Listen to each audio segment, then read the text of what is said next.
अस्सलाम वालेकुम सामीन। 5 रबीउल-उस-सानी की तारीख शुरू हो चुकी है, 8 अक्टूबर है।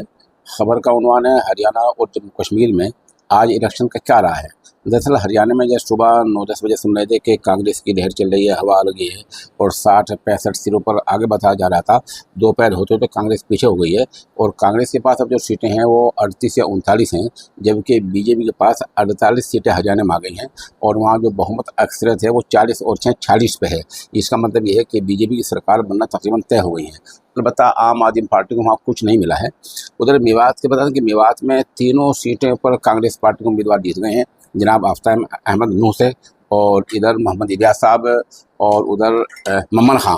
तीनों उम्मीदवार मेवात की तीनों सीटें फिरोजपुर जिरका, पुन्हाना और नूह तीनों से कांग्रेस उम्मीदवार मेवात में जीत गए हैं। उधर अगर जम्मू कश्मीर चलते हैं तो वहाँ नेशनल कॉन्फ्रेंस और कांग्रेस पार्टी पर इतनी सीटें आ गई हैं कि वो अपने बलबूते पर अपनी बुनियाद पर हुकूमत बना सकती हैं। और जैसे कि वहाँ ऐलान हुआ है कि वो उमर अब्दुल्ला को वज़ीर आला बनाएंगे, ऐसा वहाँ ऐलान हुआ है। लेकिन जैसा कि आपको पता है कि कश्मीर में सरकार ने ये चाल चली है कि वहाँ के गवर्नर को दिल्ली के गवर्नर से भी ज़्यादा इख्तियार दे रखे हैं। अभी एक नई चाल कल 24 घंटे पहले सामने आई थी कि वहाँ का गवर्नर 5 असम्बली अराकीन को नामजद भी कर सकता है, लेकिन बहस है कि क्या नामजद करदा अराकीन वोटिंग में हिस्सा ले पाएंगे।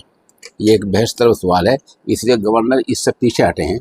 और अब हालात ये लग रहे हैं कि जम्मू कश्मीर में कांग्रेस और नेशनल कॉन्फ्रेंस की सरकार बन जाएगी और हरियाणा में बीजेपी की सरकार बन जाएगी। आप हमारे अगले बुलेटिन का इंतजार करें, हम इंशाल्लाह मज़ीद तफसील अगले बुलेटिन में बताएंगे।